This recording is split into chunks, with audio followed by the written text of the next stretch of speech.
আসসালামু আলাইকুম। হ্যালো বন্ধুরা, কেমন আছেন সবাই? আশা করি সবাই ভালো আছেন। আল্লাহর রহমতে আপনাকে তো আমিও ভালো আছি ইনশাআল্লাহ। শত্রুকে বাধ্য বশ করার যারা চিন্তা ভাবনা করতে আছেন, যাদের শত্রু আছে, যারা শত্রুর চক্র থেকে বাঁচতে চান বা শত্রুকে বাধ্য বশ করতে চান, শত্রুকে গোলাম বানিয়ে রাখতে চান, শত্রুকে গোলাম বানিয়ে রাখার এই যে নকশাটি দেখেন, দুই রকমের আমি দুটি নকশা দিয়েছি। দোনোটা নকশার একই নিয়ম। একটা হলো আরবি নকশা, একটা হলো কুফরি মগা লাইনের নকশা।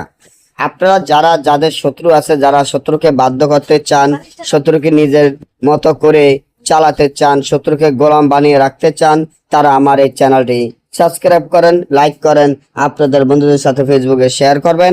এই ধরনের ভিডিওগুলো আমরা নিয়মিত দিয়ে থাকি। যারা শত্রুকে বাধ্য বশ করার চিন্তা ভাবনা করতেছেন, যেমন আপনার একজন শত্রু আছে, ওই শত্রুকে বাধ্য বশ করার চিন্তা ভাবনা করতেছেন, শত্রুকে বাধ্য করবেন, বশ করবেন, শত্রুকে আপনার কাছে গোলামের মতো চালাবেন। যেমন আপনার শত্রু আপনার জায়গা জমি জোর করে খায়, বা আপনার টাকা পয়সা নিয়ে গেছে, বা অনেক ধরনের সমস্যার অনেক শত্রু আছে। এই শত্রুকে বাধ্য বশ করার জন্য এই তাবিজটি যেভাবে আছে ঠিক সেভাবে লিখিয়া, তাবিজের নিচনে শত্রুর নাম, শত্রুর পিতার নাম লিখিয়া তাবিজটি এমন ভাবে লিখতে হবে, ফেসার রক্ত কাফনের কাপড়ে তাবিজটি লিখিয়া এই তাবিজটি যদি চৌরাস্তা মাটিতে পুঁতে রাখেন, দেখবেন আপনার শত্রু সারা জীবনের জন্য গোলামের মতো আপনার বাধ্য বশ হয়ে আপনার কথা মতো চলবে। না বুঝলে বা আমাদের থেকে কাজ করালে যোগাযোগ করবেন। সকলেই ভালো থাকবেন। আল্লাহ হাফেজ।